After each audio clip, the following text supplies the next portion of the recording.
네, 이슈 토크입니다. 오늘 현대증권 해외상품부 해외선물팀의 최승목 대리와 함께 해외 선물 시장 그리고 9월의 이슈 알아보도록 하겠습니다. 대리님, 안녕하세요.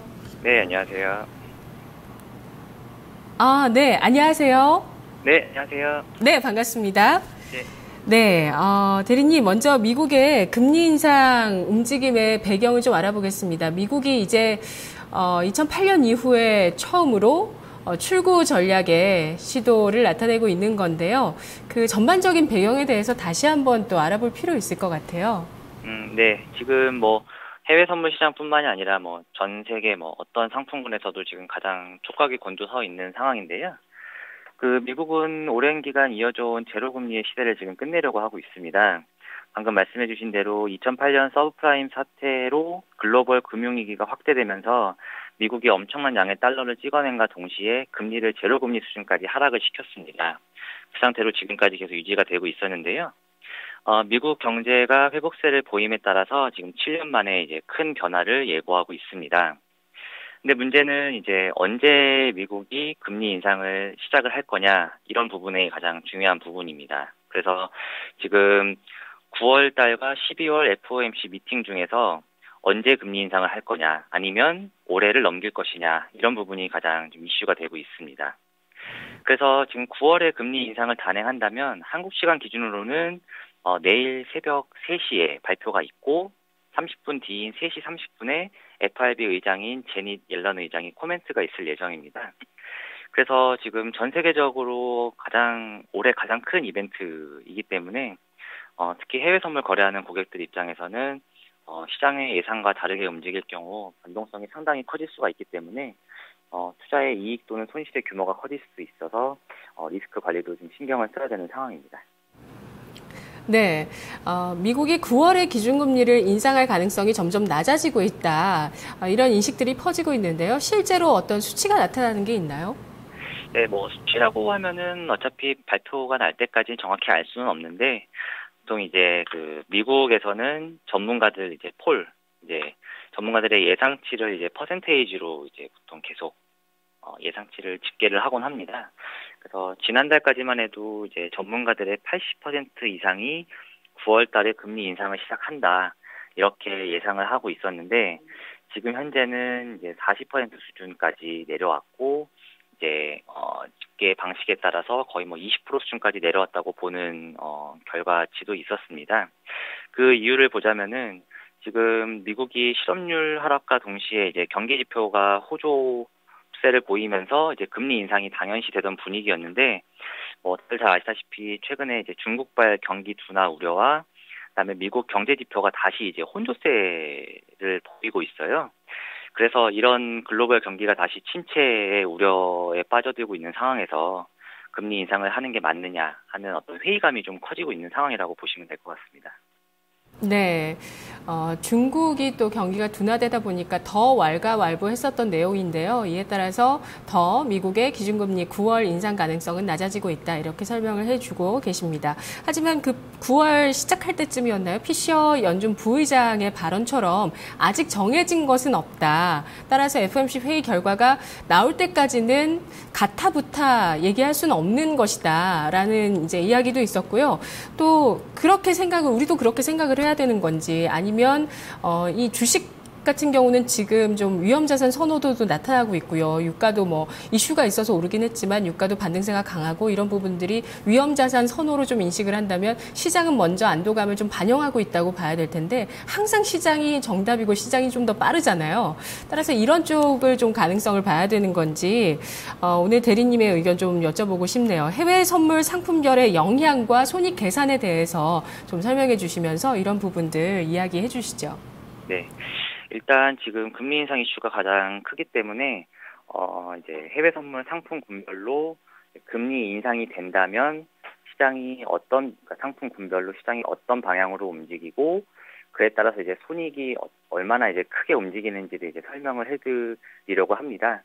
그 전에 일단 금리 인상 가능성은 현재 분위기로는 말씀해주신 대로 시장이 선 반영해서 금리 인상 가능성은 조금씩 이제 축소가 되고 있는 상황입니다.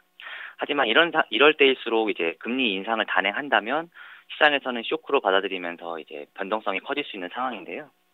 일단은 그 해외 선물로 거래할 수 있는 상품 분별 중에서 차례로 올해 들어서 어떻게 시장이 움직였었고 손익이 어떻게 움직이는지 말씀을 드리려고 합니다. 일단 해외 선물 중에서 가장 거래가 많이 되는 통화 선물 상품이 있습니다. 원화 아니고 이제 국제적으로 거래가 되는 상품군을 거래하는 건데요. 보통 이제 가장 많이 거래되는 상품은 이제 유로 달러, 유로 FX라고 부르는 상품, 그다음에 엔화, 파운드, 호주 달러, 뭐 뉴질랜드 달러 등 거의 뭐 저희가 알고 있는 거의 모든 통화들이 거래가 된다고 보시면 됩니다. 통화 선물의 경우에는 이제 달러와 대비해서 해당 통화의 가격이 표시가 되기 때문에 달러화의 가치가 큰 영향을 미칩니다. 따라서 이번 9월에 FRB에서 금리 인상이 이루어진다면 달러화의 가치가 상승하면서 상대적인 유로화나 엔화 등의 가치는 하락하게 되므로 통화 선물의 가격은 하락을 하게 됩니다. 그래서 지금 가장 거래가 많이 되는 유로 FX 기준으로 간단하게 상품의 개요와 변동폭을 보자면은 유로 FX는 한 계약을 거래하기 위해서는 3,900불 정도가 필요하고요. 한 틱이 움직일 때 12.5불이 움직입니다. 근데 2015년 들어서 하루 최고 변동폭을 제가 봤더니 올해 초 1월 22일에 하루에 248틱이나 움직이는 날이 있었습니다. 2015년 1월 22일 날 유럽 중앙은행에서 이제 예상치를 뛰어넘는 양적 완화 정책을 발표하면서 그렇게 변동폭이 컸었는데요. 뭐 유럽에서 이제 유로화를 많이 찍어내기 때문에 이제 유로화의 가치가 하락하면서 248틱이나 하락을 했습니다.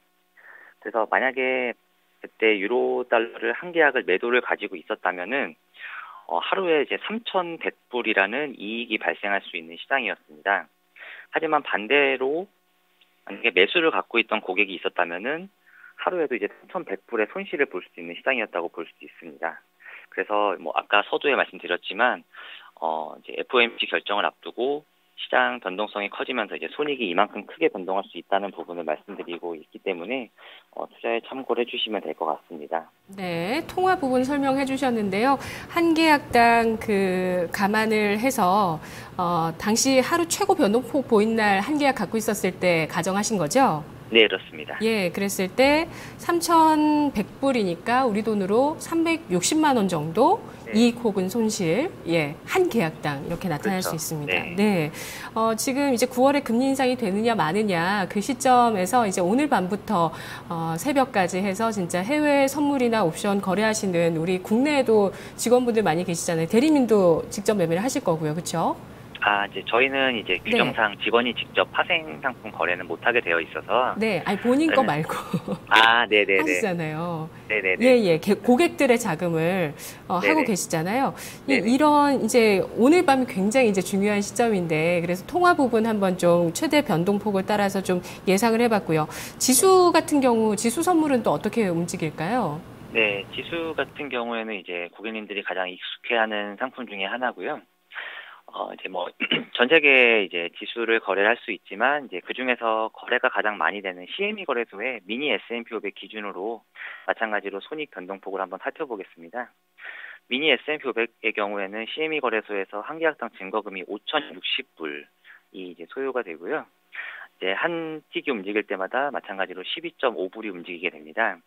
2015년 들어서 가장 최고로 많이 움직였던 때는 올해 8월 24일 날 하루에 이제 391틱이 움직이는 시장이 발생했습니다. 그 당시에 이제 뭐 비교적 최근인데요. 그 중국발 경기 침체 우려로 인해서 이제 글로벌 불확실성이 확대가 되면서 S&P 500도 큰 폭으로 하락을 했습니다. 그래서 마찬가지로 만약에 그날 한 계약을 매도 포지션을 가지고 있었던 고객님이 있다면 하루에 4,887불 가량의 이익이 발생할 수 있는 시장이었어요. 네, 마찬가지로 이제 선물은 양방향 투자가 가능하기 때문에 반대로 가지고 있었다면은 오히려 하루에도 거의 증거금 수준에 육박하는 이제 500만 원 이상의 손실이 발생할 수도 있는 그런 시장이었습니다. 네, 금리 선물은 어떤 올해 이슈와 동향이 있었나요? 네, 금리 같은 경우에는 이제 개인 투자자분들한테는 좀 익숙하지는 않은 상품이에요. 보통 이제 금리 상품 자체를 거래하는 경우는 별로 없기 때문에. 하지만 이번에 미국에서 FRB에서 결정하는 것 자체가 금리를 인상할지 말지를 결정하기 때문에 가장 직접적으로 이제 채권, 그러니까 국채 등 그런 금리 상품들이 가장 직접적으로 영향을 받는다고 보시면 됩니다. 그 중에서 이번 시간에는 이제 CFT 거래소의 이제 미국 국채 10년물 가격 변동에 따른 손익 변동을 살펴보도록 하겠습니다. 10년물 국채는 증거금이 1,485불이고요. 한 틱이 움직일 때 15불 정도씩 움직이게 됩니다. 2015년 들어서는 2월 6일 날 미국 고용 지표가 좋게 발표가 됐어요. 그래서 서두에 또 말씀드렸지만 미국의 경기 지표가 좋게 나올수록 금리 인상 시기가 여물어가는 그런 분위기이기 때문에 그 당시에 이제 금리 인상 가능성이 상당히 크게 점쳐지는 상황이었습니다. 그래서 당시에 한 계약을 매도를 가지고 있었다면 하루에 1,140불 정도의 이익이 발생할 수 있었고, 마찬가지로 반대 포지션을 들고 있었다면은 1,140불 정도의 손실이 발생할 수 있는 그런 시장이었습니다. 네, 아무래도 금리 결정과 관련해서는 금리와 관련돼 있는 선물이 영향력이 가장 큰 건가요? 아무래도 그렇습니다. 물론 다른 네네. 상품들도 다 크지만 그러니까 금리 선물의 기초자산인 채권의 경우에는 금리와 가장 직접적으로 연동돼서 움직이는 상품이기 때문에 이번 금리 인상 과정에서도 가장 직접적인 여파가 있는 상품이라고 보시면 됩니다. 네, 최근에 유가도 좀 탄력적으로 움직이는데요. 레벨이 크게 달라진 건 아닌데, 뭐 에너지 선물 같은 경우도 활발하게 거래가 되고 있나요? 네, 그렇습니다. 시장 영향력이 상당히 큰 원유 선물이고요. 국내 상품에서는 거래가 쉽지 않은 에너지 상품군이기 때문에 해외 선물을 통해서 거래가 많이 이뤄지고 있습니다. 대표적으로는 CME 거래소 계열의 나이맥스 거래소에 상장돼 있는 WTI 원유 선물이 가장 거래가 많이 되고요. 이제 천연가스나 가솔린 상품도 이제 거래가 많이 되는 상품 중에 하나입니다. 지금 WTI 원유 선물을 기준으로 마찬가지로 한번 살펴보면 원유 선물은 최근에 변동성이 몇 달 전부터 커지면서 증거금이 많이 올라서 한 계약에 5,060불이 있어야 거래가 가능하고요. 한 틱에 10불씩 변동을 하는데 2015년 들어서는 7월 6일 날 그날 이제 그리스 디폴트 우려가 상당히 커지는 상황이었고, 거기에 더불어서 이제 원유 선물 입장에서는 그 이란 핵 협상 타결 가능성이 상당히 높아지는 상황이었어요. 뭐 아시겠지만 이란 핵 협상 타결이 되면은 이제 이란에서 시추하는 석유들이 이제 전 세계로 이제 공급이 될 수 있는 거기 때문에 공급 과잉 우려로 이제 448틱이나 이제 하락을 했습니다. 그래서 그 당시에 한 계약을 매도 거래를 갖고 있었다면은 하루에 4,480불 이익 또는 반대였다면 손실이 발생할 수 있는 그런 시장이었습니다. 네, 금속 관련 상품이 그 조기 금리 인상 기대감 때문에 크게 움직였던 적이 있다고요? 흥미롭네요. 네, 그렇습니다. 2015년 3월 6일이었는데요. 이제 그때도 이제 마찬가지로 미국의 이제 고용 지표가 좋게 발표가 되면서 조기에 금리 인상이 될 수 있겠다, 그런 기대감이 커지면서 달러화의 가치가 오르고, 그렇게 되면은 당연히 이제 달러로 표시가 되는 금 입장에서는 이제 가격 하락 쪽으로 이제 움직이게 될 수밖에 없었는데요. 그 당시에 318틱이나 하루에 움직이면서 마찬가지로 3,180불이라는 이익 또는 손실이 발생할 수 있는 시장이 만들어졌습니다.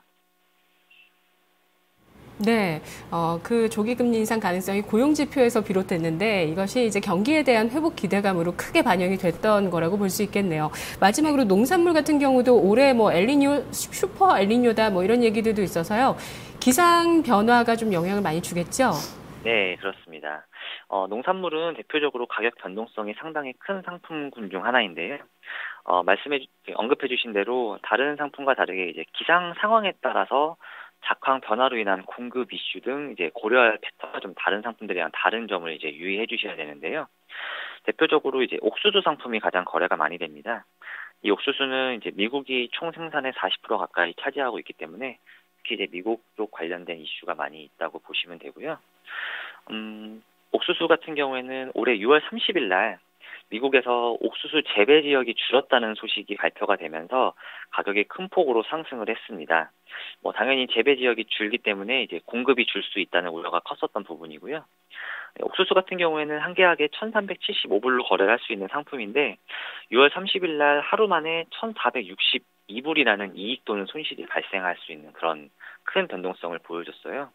그 말은 이제 내가 한 계약 증거금을 가지고 거래하는 것 이상으로 이제 이익 또는 손실이 발생할 수 있는 그런 이제 변동성을 보여줄 수 있다. 이렇게 이해해 주시면 될 것 같습니다. 네, 알겠습니다. 잘 들었습니다, 대리님. 네, 감사합니다. 네, 고맙습니다. 이슈 토크 해외 선물 부문 알아봤습니다.